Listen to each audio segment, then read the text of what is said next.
Hi, it's Julien here. I'm with Steve again, who's just been telling me he's been surfing a lot and how that much fun it is. It can set off your left shoulder and right ear as well. So I don't know if that could be infection based, but we'll check Atlas and the cranial stuff and all that as well. So we'll clear that. So surfer's check kind of coming up here. So and don't forget the little finger.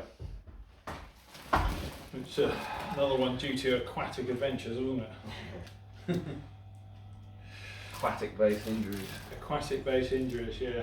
How would you describe that thing? It's like an adult's bouncy castle on water, isn't it? Yes, it's like a wipeout course. Yeah, wipeout course, yeah, indeed. And yeah, what could possibly go wrong?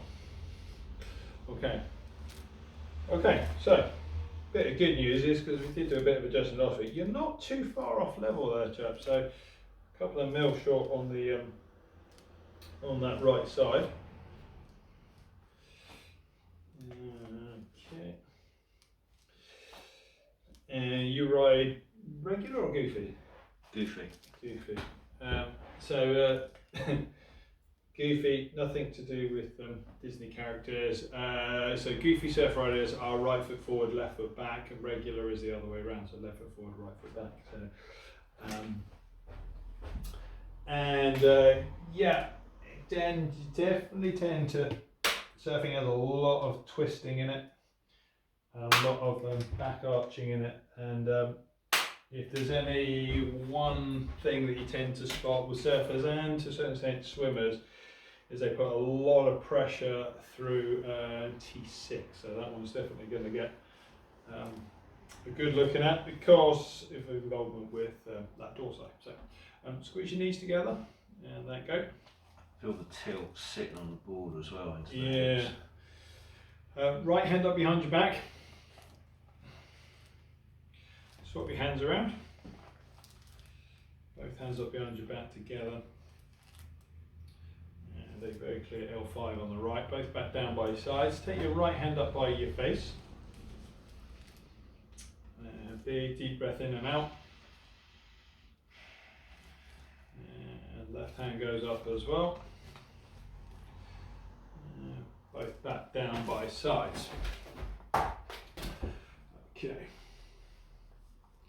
So, top of iliac crest, come across, find lumbar 4, find the gap. Above and below, in the middle, L5. Slight tenderness. Slight tenderness.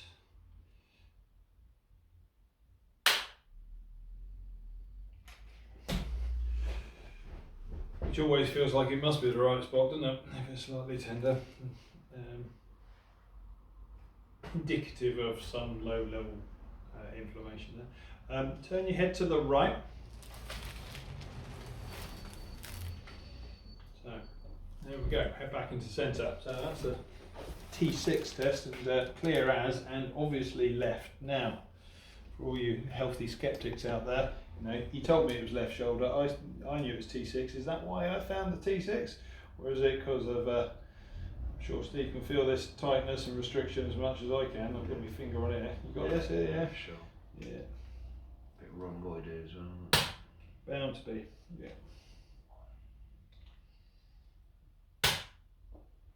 Okay, turn your head to the right. Go back, repeat that test, and that definitely looks better. Left hand up above your head.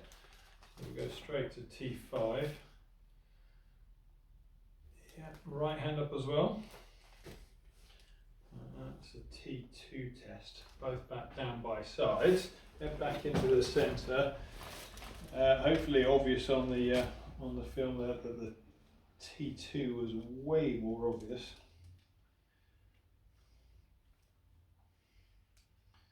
So I'm going to go with that one first and then retest it.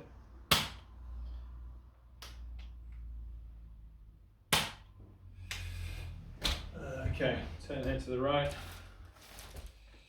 Left hand up above your head. Right hand up as well. Ta-da. Both back down by sides. Just keep your head to the right there.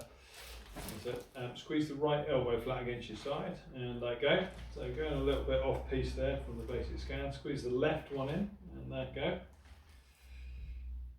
Shrug your shoulders up and roll them back. Always worth remembering that if you're adjusting, so what about T4 and T1? Well, if you're adjusting at 2, it's going to affect probably 2 or 3 above and below. So we could go back and check them, but actually that zone's been kind of there. Don't overdo it. So head back into the centre.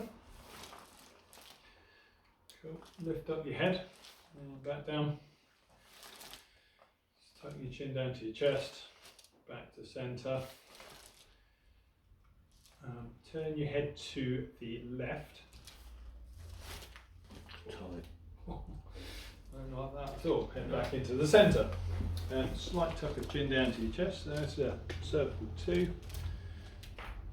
Come off the occiput. Find spinous process.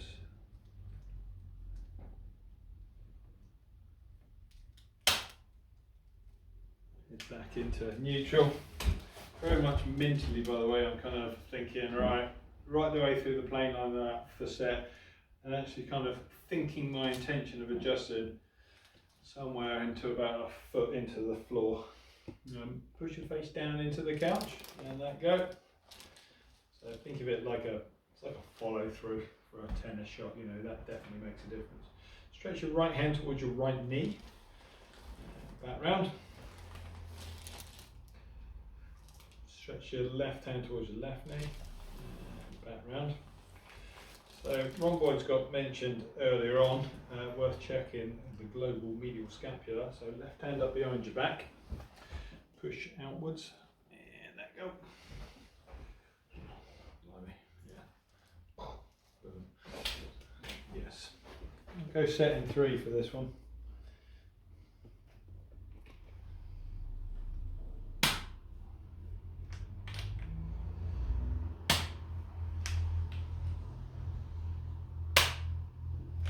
Okay.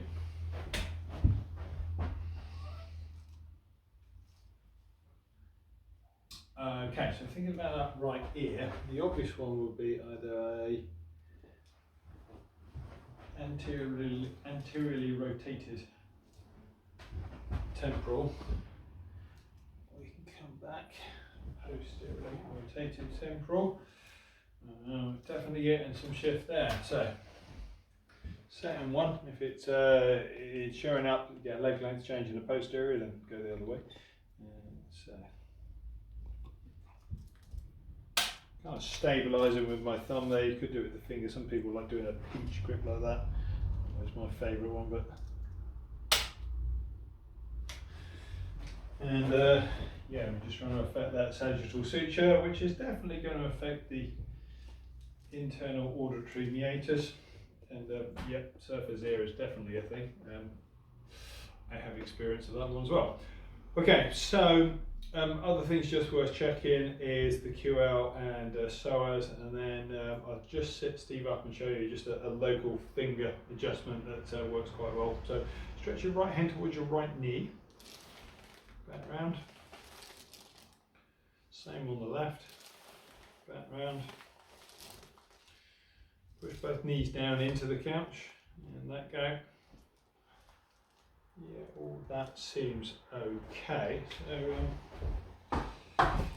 So, which way should we come around? We'll come this side. So if you sit up, Steve, just come to your left, so facing the window. So setting 1 or setting 2 is the finger. Yeah, and which actual, when did it actually get busted? That's that end. Yeah, okay. So setting 1, setting 2, let's go setting 2, actually just going around the joint. And we're just massively stimulating it. You could go underneath as well, why not? Thanks. And generally the indicator for that is, well, if it hurts and it's got finger stuff, there are compression tests you can get to for those DIPs. Actually just go around there. Sometimes I'll do 1 either side, sometimes I'll do it on 4, depends on how much they wince when you start doing it, because they can be quite tender. Right. And then I was always taught is Just keep telling me to do that until the problem goes away. And it's really good for arthritic fingers as well. They do tend to, eventually they will clear, same with thumbs. Brilliant. See you next time. See you. Subscribe, like. Subscribe, like, yes, do the YouTubey things Share. and press the button and share and all those things. Yeah, sorry, I'm terrible at that, isn't it? But please do that. Thanks.